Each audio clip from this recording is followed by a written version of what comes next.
90க்கு பிறகு அவருக்கு படங்கள் குறைஞ்சு இன்கம் குறைய ஆரம்பிச்சது. நம்ம இதை விட்டுட்டு வேற ஏதாச்சும் பிசினஸ் பண்ணா தான் பிற்காலத்தில் நல்லா இருக்க முடியும். ரியல் எஸ்டேட்டு இந்த மாதிரி சூஸ் பண்ணி அதுலேயும் நல்ல சம்பாரிச்சத்தை ஏர்ன் பண்ணார். அவர் வாழ்க்கையில் அவர் ஒரு முழுமை பெற்றவர். கல்யாணம் பண்ணார், குழந்தைகள் இருக்கு, வீடு சொத்துக்கள் வாங்கினார், தேவையான கார்கள் எல்லா வசதிகளையும் ஏற்படுத்தி கொண்டார். பிளான் பண்ணி தான் இதெல்லாம் பண்ணார்.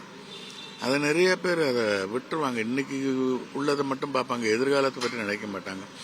இவர் எதிர்காலத்தை பற்றி ரொம்ப நினைச்சு நம்ம 70 வயசுல எப்படி இருப்போம், 75 வயசுல எப்படி இருப்போம், பேர பிள்ளைங்கள்லாம் வந்த பிறகு நமக்கு என்னென்ன வசதிகள் தேவை, நம்ம நடிகராக இருந்து சம்பாரிச்சு நின்று போச்சுன்னா அப்புறம் நம்ம எப்படி நம்மளை யாரு மதிப்பா, அந்த மாதிரி எல்லாம் பிளான் பண்ணி கரெக்டாக அவர் சம்பாதிச்சு நல்ல உடைமைகளோட ஒரு ஃபுல்ஃபில்மெண்ட்டோட வாழ்க்கையை முடிச்சிருக்கார்.